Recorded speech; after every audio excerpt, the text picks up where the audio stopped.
when a band named Queen got booed in 1974. In 1974, a then largely unknown Queen were booed and heckled at a music festival in Australia. Freddie Mercury told the audience, the band Queen would return after debuting their smash hit Bohemian Rhapsody just 2 years later. If someone would have ever booed Queen at a concert, people would have lost their mind. But when they were still unknown, they did get booed during the Sunbury Music Festival in Australia in 1974. Freddie Mercury had this to say, "When we come back to Australia, Queen, we will be the biggest band in the world."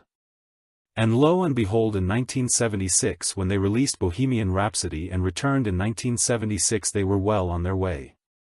There were a few things that led to the band being booed, but if Freddie Mercury was alive and still singing today, you know someone would get dropkicked for daring to boo him. Unfortunately, the band didn't have much a chance to really make their case with the crowd, since the DJ that introduced them wasn't all that supportive, introducing them in a way that was far less than welcoming and even going so far as berate them before they'd even started their set.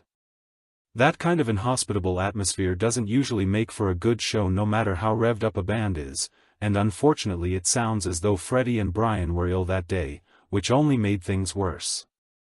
Added onto that was the fact that their lighting rig was sabotaged by local roadies after they were looked down upon as being snobs for having their own rig and their own crew.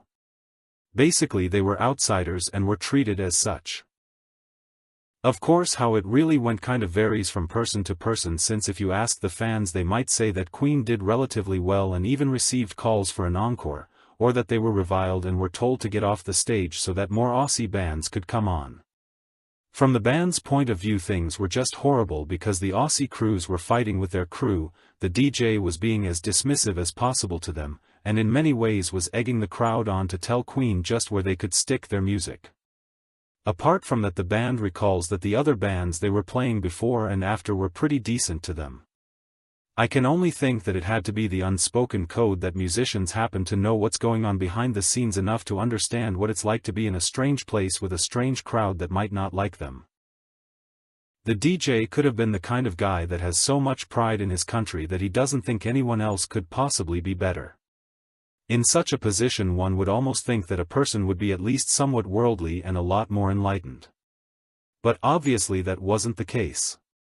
Just try to get someone to boo Queen now, people would look them like they lost their mind.